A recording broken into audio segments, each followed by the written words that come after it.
देखो बॉडी का metabolism fast है स्लो है, ये बहुत डिपेंड करता है आपके गट बैक्टीरिया पे और उसमें एक्ट करने वाले माइक्रो ऑर्गेनिज्म पे। बिकॉज इंटेस्टाइनल फ्लोरा देखो एक ऐसा टॉपिक जो बहुत सारे लोगों को इसके बारे में नहीं पता है। हमारे गट में थाउजेंड्स माइक्रो ऑर्गेनिज्म्स होते हैं जिसको हम गट माइक्रोब भी बोलते हैं। सबसे पहले जो इंटेस्टाइनल का फ्लोरा का जो फंक्शन होता है वो होता है डाइजेशन एंड न्यूट्रिएंट एब्जॉर्प्शन।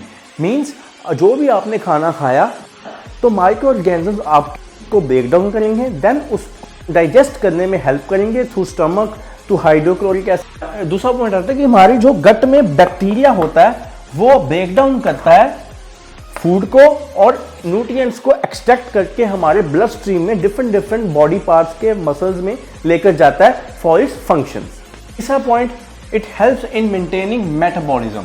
देखो बॉडी का मेटाबॉलिज्म फास्ट है स्लो है, ये बहुत डिपेंड करता है आपके गट बैक्टीरिया पे और उसमें एक्ट करने वाले माइक्रो ऑर्गेनिज्म पे।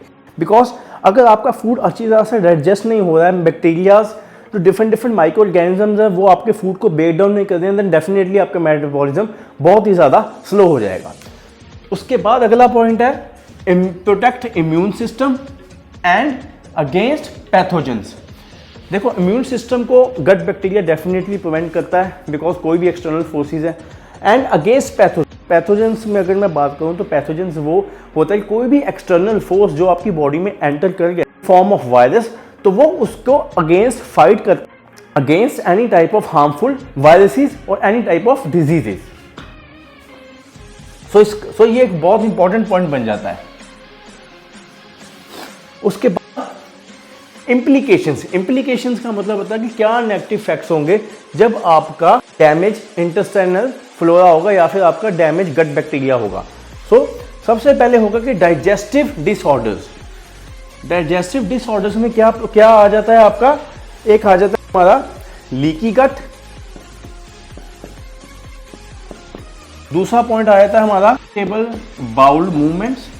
How to fix damage intestinal flora means अपने गट बैक्टीरियाज को आपके पेट में जो माइक्रो ऑर्गेनिजम्स हैं आपके स्मॉल इंटेस्टाइन आपके लार्ज इंटेस्टाइन उनको कैसे हम फिक्स करें, उनको कैसे हम प्रॉपरली मेंटेन कर सकते हैं। सबसे पहला पॉइंट, ईट होल फूड्स।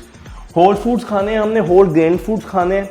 जैसे कि मैं आपको अगर एग्जांपल दूं तो स्वीट पोटैटो एक बहुत अच्छा होल फूड है, आप इसको कंज्यूम कर सकते हैं। उसके बाद lean protein sources. Lean protein sources में आपको पता है एग्स, फिश, चिकन ब्रेस्ट, इन चीज़ों से आपका गट बैक्टीरिया हेल्दी होगा और आपका इंटेस्टाइनल फ्लोरा भी जो अच्छी तरह से रिपेयर होगा। उसके बाद फाइबर इंटेक। देखो फाइबर इंटेक भी बहुत इंपॉर्टेंट पॉइंट हो जाता है जब आपका गट डैमेज है, तो फाइबर्स ऐड करने से, फ्रूट्स एंड वेजिटेबल्स ऐड करने से आपका गट लाइनिंग रिपेयर होगी अपने आप।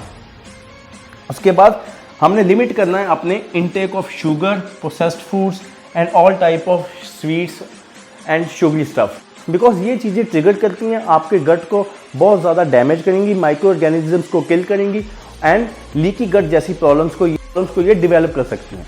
सो ये था basically intestinal flora. Really like this video, please follow my channel because मैं आपको बिल्कुल रॉ एंड ऑथेंटिक इन्फॉर्मेशन देता रहूँगा।